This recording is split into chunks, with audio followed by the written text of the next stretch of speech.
Welcome to Live Kindly.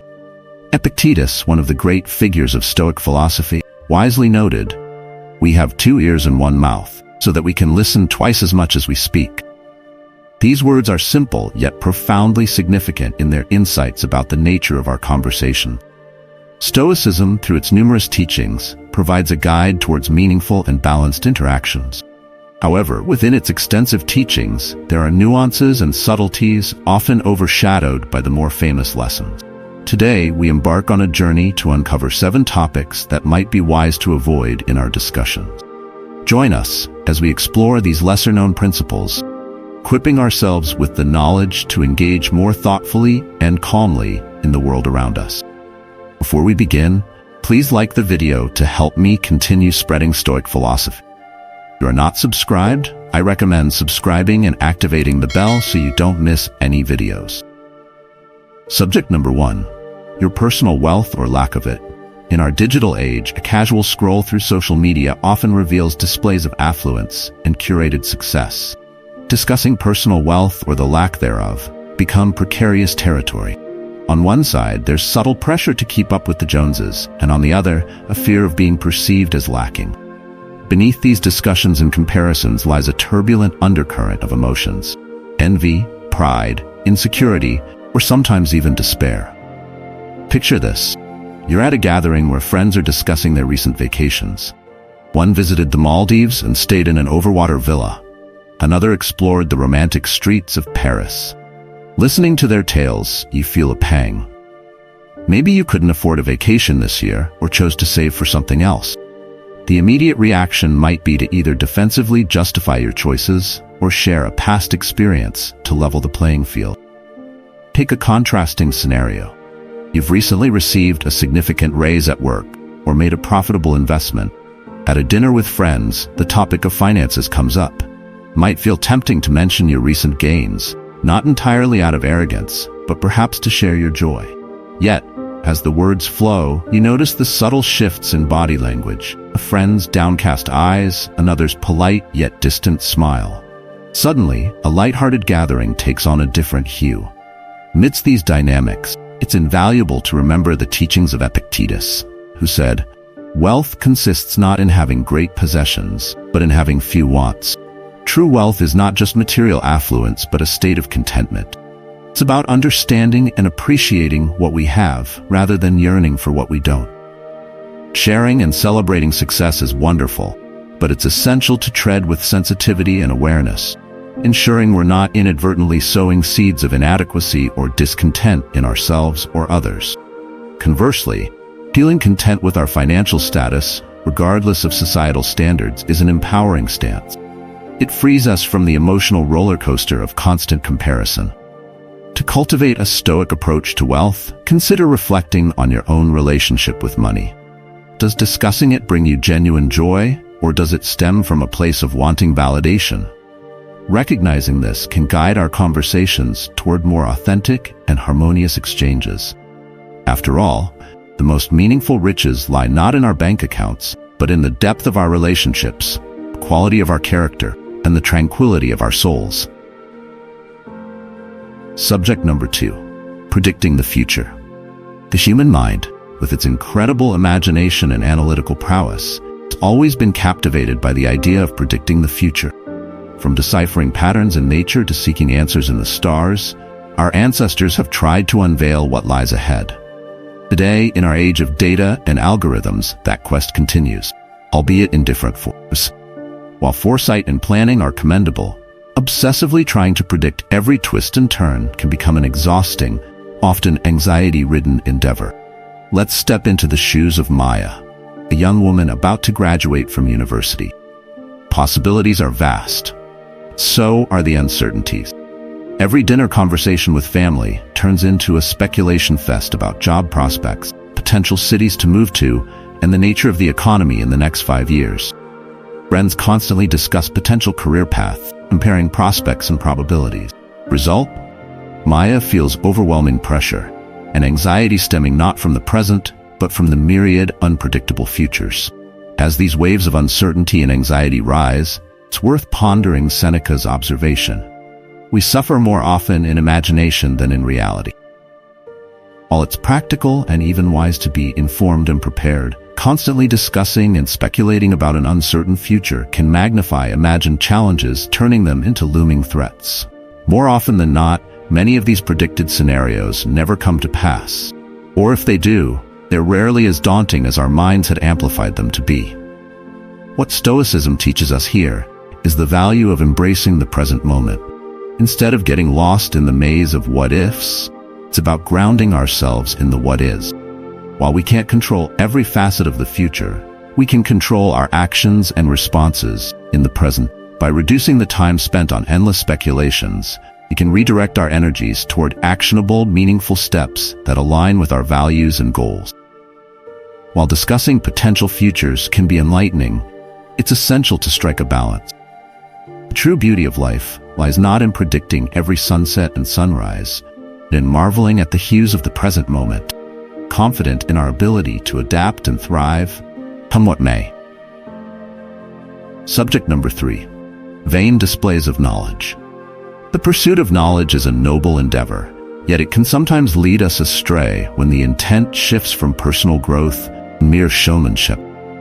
Wanting knowledge without genuine purpose is akin to hoarding treasures in a chest and displaying them for fleeting admiration, rather than using them to enrich one's life or the lives of others. Take the case of Arya, a passionate reader who always had a book in hand. Over time, her love for learning gave her a vast reservoir of knowledge on diverse topics.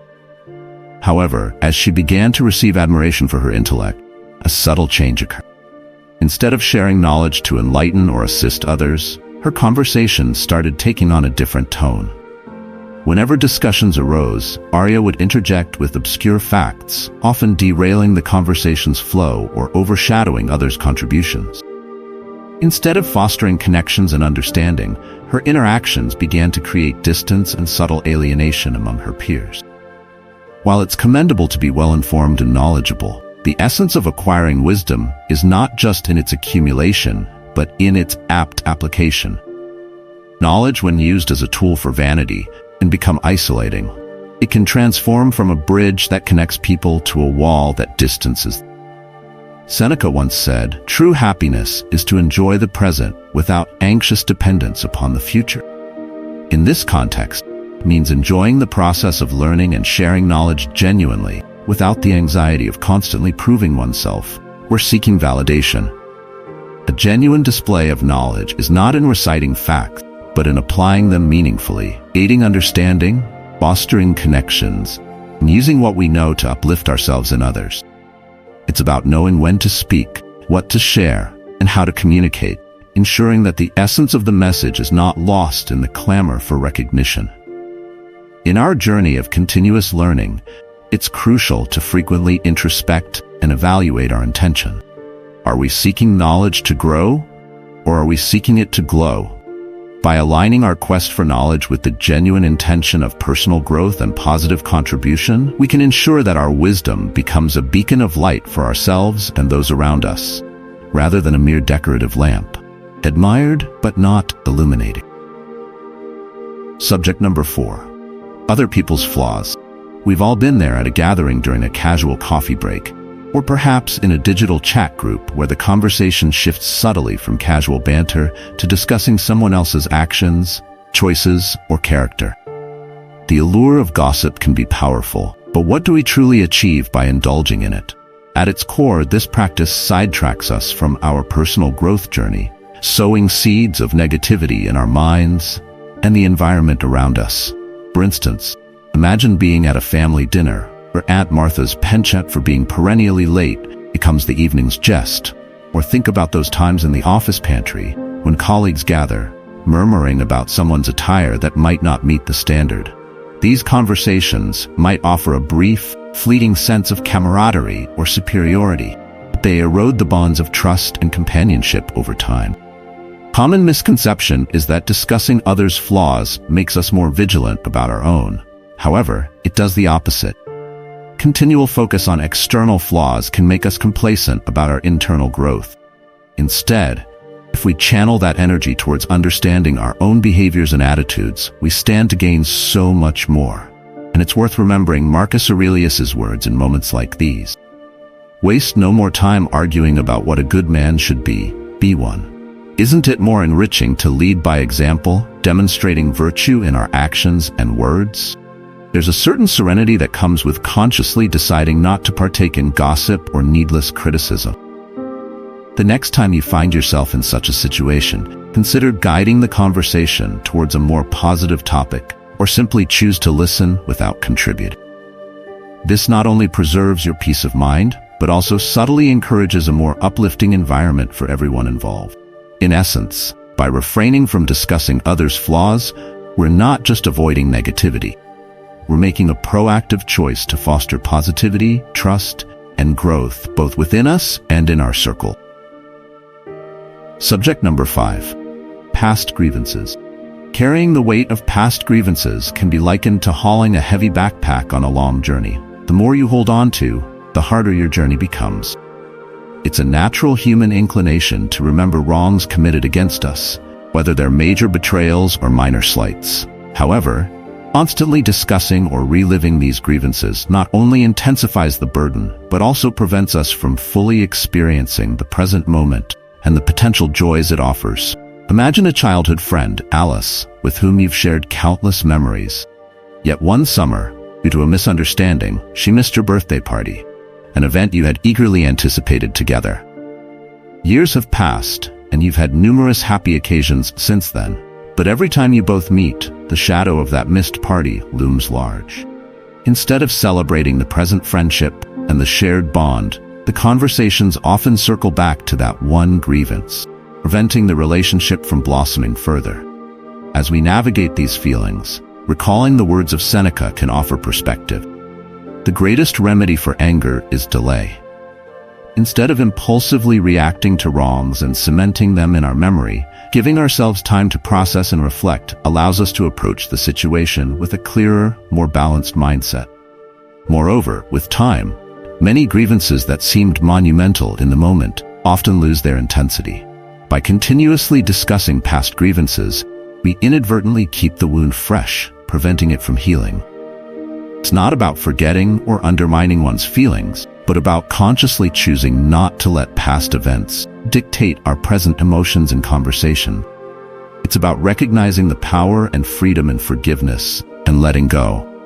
When we release these grievances, we not only unburden our souls, but also open up space for more positive experiences and relationships to flourish. In essence, discussing past grievances can feel momentarily validating, but true growth and peace come from introspection, understanding, and ultimately releasing them. The past can be a teacher, but it shouldn't be the driver of our present journey. Subject number 6. Petty controversies. The magnetic pull of controversy is deeply woven into the fabric of our social interactions.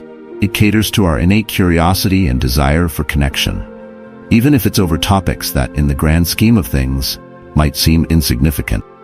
Such controversies might appear harmless at first glance, yet their insidious nature lies in their ability to consume our mental bandwidth and divert our focus from matters of genuine substance. Jenna, an ambitious young writer, knows this all too well. On a bright Sunday morning, with a fresh cup of coffee in hand, she settles down to pen a few chapters of her novel. However, a buzzing notification draws her attention to a trending topic on social media, a debate over a celebrity's new hairstyle. She reads a comment, then another, formulates a reply, and soon finds herself descending down a rabbit hole of opinions and counter-opinions. Hours later, the page she intended to fill with her creativity remains blank, her initial enthusiasm a distant memory. Extrapolating from Jenna's experience, it's easy to see the broader implication. These minor distractions, if allowed to persist, can accumulate, morphing into significant obstacles in our personal and professional lives. They shift our conversations, dominate our free time, and, more worryingly, begin to shape our self-worth and perception based on fleeting, often shallow metrics. The wisdom of Epictetus offers guidance in such scenarios. It's not what happens to you, but how you react to it matters. This sentiment reminds us that while we cannot always control the influx of controversies in our environment, we hold the reins when it comes to our engagement. By consciously choosing where we direct our attention, we reclaim our mental space, ensuring that it's reserved for endeavors that align with our aspirations and values. But how do we cultivate this discernment? It starts with self-awareness. By regularly evaluating our motivations behind participating in a controversy, we can discern whether it's out of genuine interest or mere habit. It's also beneficial to curate our information sources, ensuring that what we consume aligns with our goals and values. To immerse oneself in the vast ocean of controversies is a choice. Yet with awareness and intention, we can sail these waters, anchoring ourselves in discussions of depth and substance, and steering clear of the ephemeral whirlpools that seek to draw us in. The journey towards discernment is continuous. With each conscious decision, we move closer to a life of purpose, undeterred by the fleeting storms of petty controversies. Subject number 7. Obsessive self-criticism. In an era where perfection is often celebrated, many of us hold ourselves to incredibly high standards. While aiming for excellence can drive progress, incessantly critiquing every action and thought can become counterproductive. Imagine tirelessly preparing for an important presentation or project, only to constantly belittle your efforts, second-guessing every choice, or worrying about each word you'd say. Instead of focusing on delivering with confidence, you're entangled in a web of overanalysis, where the fear of perceived inadequacy overshadows genuine effort. This relentless internal scrutiny, instead of acting as a motivator, can become a deterrent.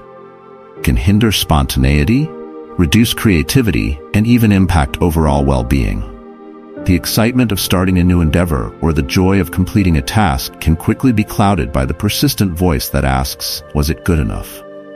Embedded within this challenge is a Stoic reflection by Marcus Aurelius.